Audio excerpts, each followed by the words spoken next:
자, 오늘 리얼미터 여론조사. 윤석열과 국민의힘 지지율 또 하락했어요. 어떡하니? 걱정돼. 민주당은 올랐는데 국민의힘 윤석열 지지율 하락. 뭐 항상 그렇지만 그냥 닥치는 대로 사는 거죠. 정말 이렇게 되기도 힘든데 진짜 대단하다고 생각합니다. 왜 살아? 자, 윤석열 지지율도 빠졌는데요. 참 진짜 희한한 뭐 좀 표현이 좀 그렇습니다. 희한한 집구석이에요. 어떤 특정 시점까지는 지지율이 안 올라. 부정평가는 거의 변하지 않아. 이런 거죠.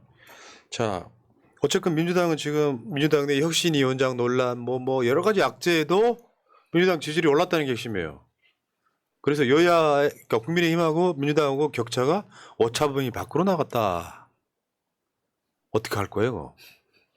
뭘 해도 되는 일이 없는 집구석이라고 볼 수 있죠. 민주당 44.2, 국민의힘 36.8. 다른 여론조사 자동응답은 다 똑같습니다. 근데 아마 마음들이 그러실 거예요.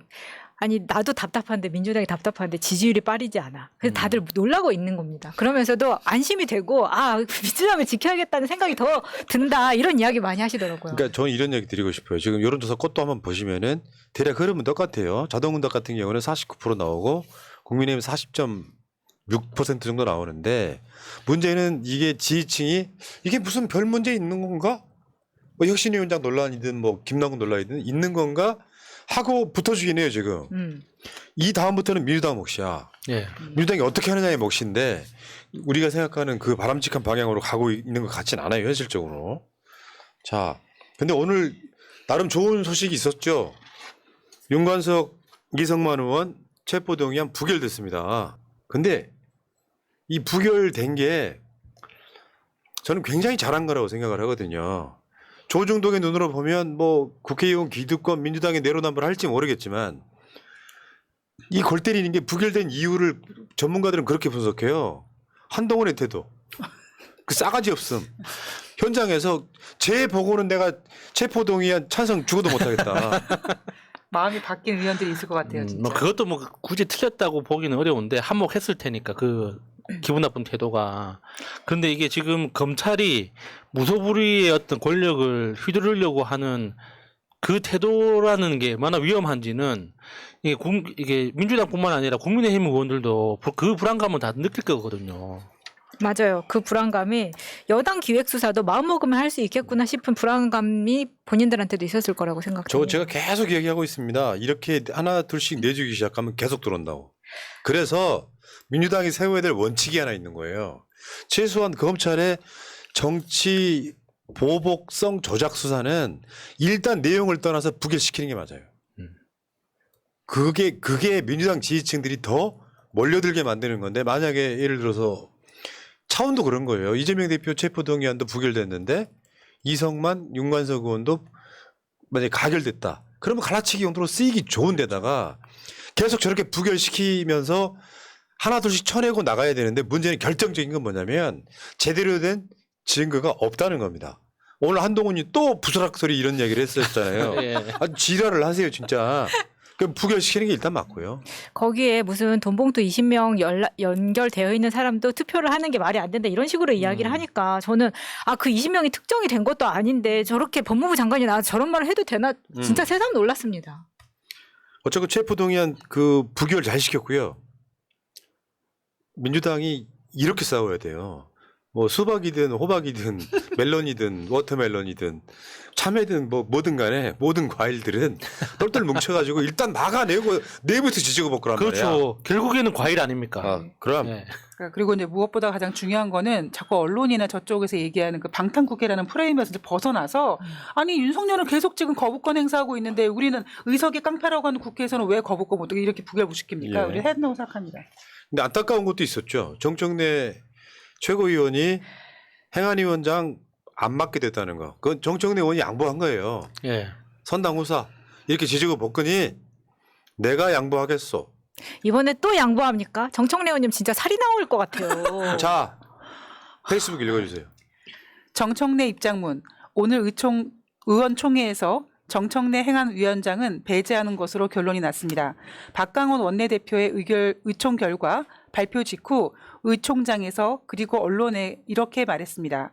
또 선당우사하겠습니다. 제가 다시 상임위원장을 요구하거나 맡는 일은 없을 겁니다. 저는 상임위원장 자리를 원했다기보다 의사결정 과정의 원칙을 원했습니다. 정치란 의사결정 또는 의사결정 과정의 모든 행위라고 제가 쓴 정치 알아야 세상을 바꾼다에 썼습니다. 의사결정은 선택입니다. 국회의원은 능동적으로 선택을 하기도 하고 수동적으로 선택을 받기도 하는 공직자입니다. 국회의원은 유권자의 선택에 따라 당선되기도 하고 낙선되기도 합니다. 이럴 때 우리는 유권자의 선택을 존중한다고 말합니다. 국회 상임위원장의 유권자는 국회의원들입니다. 저는 오늘 유권자인 국회의원들의 선택을 받지 못했습니다. 유권자의 선택을 존중하고 인정하고 승복합니다. 선당우사하겠습니다. 성원해 주신 당원들께는 미안하고 고맙습니다. 2023년 6월 12일 더불어민주당 국회의원 정청래 올림. 이거 뭐냐면 그 당시에 1년 전에 국민의힘 원내대표와 민주당 원내대표 간의 합의사항이었잖아요. 그래서 1년씩만 과방위원장, 행안위원장 하고 서로 맞바꾼다가 합의사항이었어요. 그리고 상임위원장은 원래 임기가 2년입니다. 근데 민주당에서 이미 다 깨져버린 관례, 뭐 장관 출신이거나 뭐 주요 당직을 맡고 있는 사람은 상임위원장 안 시킨다. 여기 이미 다 깨져 있는데 그건 뭐예요? 정청래 의원이 대표적인 친명이라서 저렇게 되는 거잖아요. 근데 이걸로 계속 지지고 볶으면 민주당을 밖에서 볼 때 갈라치기 하기 쉬우니까 정청래 의원이 받아들인 거예요. 이게 핵심인 거죠, 지금.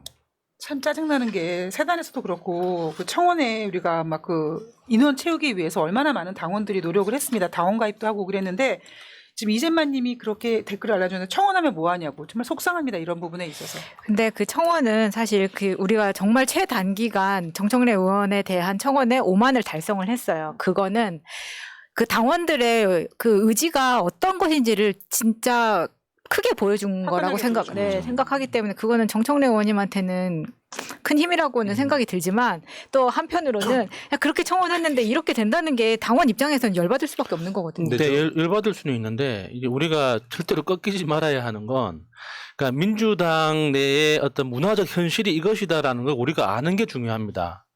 그러니까 왜 이런 그 사태가 일어나느냐.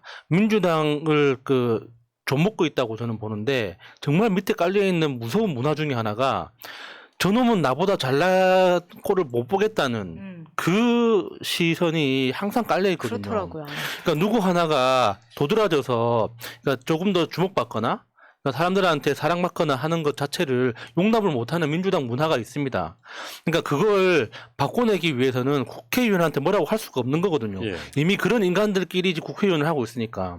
그럼 다음에 공천하거나 다음에 새로운 국회의원을 뽑을 때 우리가 어떤 사람을 뽑을지에 대해서 그 기준점이 하나 생긴 거예요. 그러니까 예전에 그러니까 나보다 더 잘난 놈은 앞에 나가면 안 돼. 이런 식으로 태도를 보인다? 그런 사람은 너는 안 되겠구나라고 우리가 마음속에 이렇게 심어야죠. 그런 식으로. 그러니까 지난번에 우리 법사위원장 때도 정청래 의원이 사실 그때도 양보한 거나 그랬죠. 마찬가지였기 때문에 근데 이번에 이렇게 이걸 길게 이슈로 끌고 가면은 당과 대표에게 부담된다는 거 알고 있었기 때문에 정청래 의원님 또 이런 선택을 하실 수밖에 없었던 그러니까 거예요. 뭐 수박 비수박 이런 게 아니라 개혁파 의원들은 내부적으로 너무 튄다 뭐 이런 이유를 잡아가지고 하지 마 이렇게 돼버린 거거든요. 지금 민주당에서 최고위원 중에 수석 최고잖아요. 가장 많은 득표를 내서 최고위원이 된 사람인데 내부적으로 보이지 않는 선이 있는 거예요. 정청래는 안 돼. 왜 정청래는 상임위원장하고 최고위원을 겸직하려고 그래? 뭐 말도 안 되는 막 뭐 법으로 정해져 있는 것도 아닌.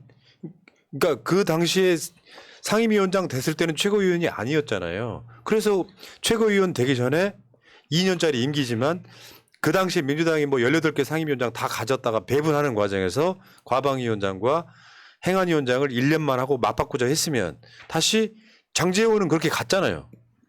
행안위원장 하다가 과방위원장으로 갔잖아요. 근데 정청래는 과방위원장 하다가 행안위원장으로 못 따라가는 문화. 이걸 국민들이 지지자들이 엄청 화를 내는 거죠. 맞아요. 왜 이딴 식이냐. 이유는 이재명과 가깝고 개혁파이기 때문에 예를 들어서 소위 우리가 싫어하는 수박인 사람들이 같았으면 저런 얘기 안 나왔겠죠.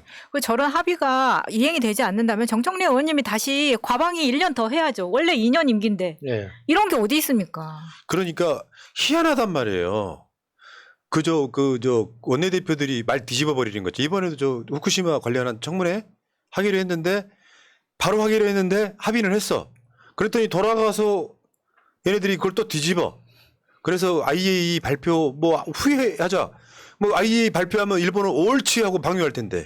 그런 식으로 뒤집는 것 자체가 민주당에도 그런 게 있으면 안 되는 거죠. 여러분들 기억하시겠지만 나경원 원내대표 할 때, 권성동 원내대표 할 때 다 가서 뒤집혔잖아요. 그거 합의를 왜 우리가 뒤집냐고. 자, 그건 그렇다 치고 넘어가고요. 어쨌든 정청래 의원의 선당후사란 말, 저는 국민들이, 지지자들이, 당원들이 돌려줄 거라고 생각해요. 나보다 당이 먼저다. 이거 굉장히 중요한 부분인 것 같고요. 네. 자, 일요일 날 그 강선우 대변인의 브리핑 한번 볼게요.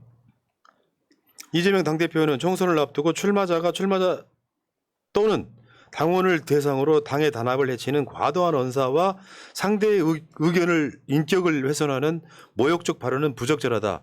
이러한 언행 전반에 대해 윤리감찰단에 조사하라고 지시했다. 이게 이제 누구나 다 아시겠지만 양문석 박사가 뭐 피수박 무슨 수박 하면서 새나리스 이야기를 했고 페이스북으로도 썼던 일종의 이제 출사표 여기에 대한 양문석 박사의 답입니다. 국회의원 전해철님께 공개 질의, 감찰단의 감찰과 징계. 양문석은 감찰단의 감찰에 순수히 응하고 징계가 떨어지면 달게 받겠습니다.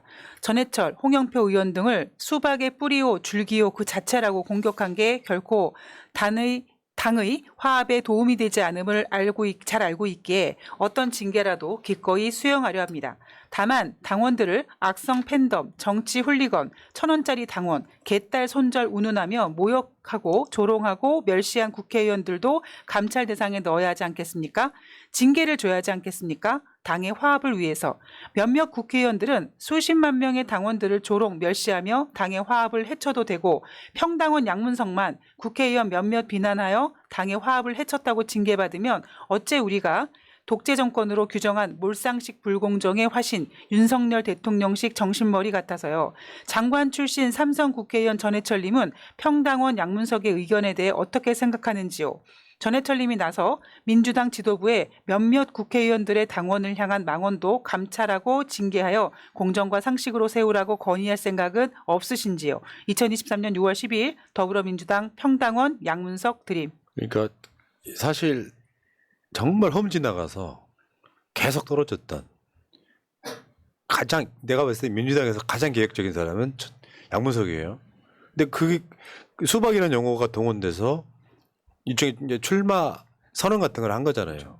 그랬더니 뭐 전해철, 맹성규, 황희, 홍기원, 김종민 등이 이제 항의를 했다라고 전해져요. 정확한 건 모르겠습니다만 그래 보여요. 그러니까 민주당 대표 입장에서는 뭐 양문석 박사를 징계하라는 의미는 아니었을 것 같고요. 그리고 지금도 보면은 양문석 박사도 선당후사 하겠다는 거잖아요. 예. 얼마든지 하시라. 문제는 저는 이런 생각은 들어요. 그렇다고 뭐 민주당 대표 이재명 대표가 계속 수박이라고 불러라 할 수는 없는 거 아니에요. 예, 그렇죠. 그러니까 나는 그 메시지가 그거라고 생각해. 양문석도 자중하지만 반대도 자중하라는 메시지예요. 근데 난 다 아시다시피 수년 동안 이재명 대표에 대해서 찐 묻은 예. 예전에 이낙연 등장하기 전에는 이재명의 별명이 낙지였어, 낙지. 김부선하고 낙지 먹었다고. 근데 그런 가게가 존재하지도 않았어. 굳이 말하자면 그것 말고도 엄청났습니다. 지금도 마찬가지고. 근데 그 사람들의 지지를 받아서 국회에서 의정활동을 했던 자들이 수박이라는 말은 굉장히 싫은 거예요. 나 이거 이해할 수가 없네. 나 즐겨. 그 똥파리 심리하고 똑같은 거예요. 우리가 똥파리를 찾는 가장 과학적인 방법은 똥파리라고 불렀을 때 화를 내는 사람. 그 사람이 똥파리다. 우리 잘 알지 않습니까? 그러니까 이게 수박에 대해서도 좀 똑같은 이야기라고 보거든요. 그러니까 우리가 어떤 사람이 수박인지 정확히 모릅니다. 그 사람의 속내를 까보지 않는 이상 저 사람이 수박인지 아닌지 어떻게 합니까? 수박은 그냥 개념적인 말이란 말이에요. 그런데 그 수박이라는 말을 듣고 화를 내는 사람, 자기가 수박이라고 인정하는 겁니다. 그래서 이번에 새롭게 황희맹성교가 수박이었어? 이거 알게 된 겁니다. 예. 사람들이. 왜 화를 냅니까 본인들이? 왜 비판을 하죠?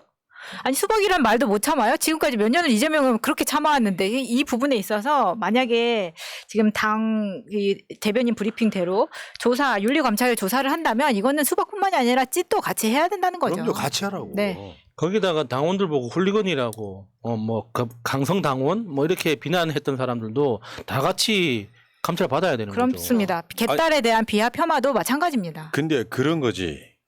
진짜 골 때리는 게 아까 뭐 조국 장관 이야기도 나왔습니다만 민주당에도 법이 2개야? 지금 뭐 어쩌고저쩌고 막 이 과정들을 거치면서 수박은 어떻게 보면 굉장히 은유적 표현이잖아요. 겉과 속이 다른 사람. 그런 자들이 왜 욕을 먹냐면 혁신위원장 임명했다가 9시간 만에 낙마하니까 이재명 사퇴하라. 기승전 이재명 사퇴 이런 것들이 얽혀 있으면 난 최소한 이렇게 생각하거든요. 당원들 당연한 거 아닙니까? 내가 뽑은 당대표인데 거의 80% 사람들이 뽑은 당대표인데 뭐 말도 안 되는 이유로 사퇴하라는 이야기를 하면 당연히 비판할 수밖에 없는 거 아니에요. 이걸 동기 유발한 자들이 더 큰 문제인 건데 양문석 박사 같은 사람들 저는 대단하다고 생각하는 게요. 본인의 양심을 걸고 싸우는 거예요. 최소한 민주당 국회의원들 다른 개혁파라고 하는 사람도 이런 식의 표현을 못하죠. 양문석만 가능한 거다고 나는 봐. 난 근데 그게 필연적으로 정치적 불이익이 있어요. 뭐냐면 너무 센 사람은 협상 차원에서 내주는 카드가 될 수밖에 없는 경우가 되게 많아. 그러니까 우리 당원의 힘으로 양문석을 살려내는 건 막 열심히 해야 되는 어떤 당위성은 주지만 실제로는 가장 센 사람 먼저 쳐내는 게 민주당의 특성이나 문화가 있단 말이에요. 예. 본인이 전해체를 이기고 국회의원 되겠다는 목적이 아니에요.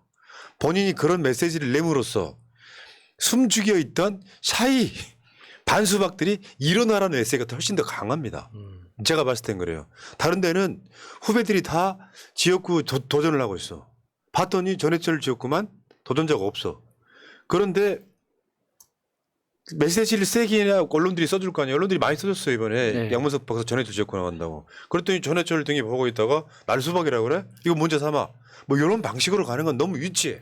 그리고 삼선에 장관까지 하셨으면 이런 거 가지고 윤리위원회 감찰단에 이런 식으로 비판할 게 아니라 호적수를 만났다고 생각하고 정정당당하게 겨뤄볼 수는 없습니까? 그래야 멋있지. 호적수 자질이 안 되는데 무슨 어떻게 호적수라고 지- 생각해요? 그러니까 당원들이 비판하고 싫어하는 거예요. 네. 여기까지 하겠습니다. 자, 정용혜님, 먼지먼지님, 신풍님 고맙습니다.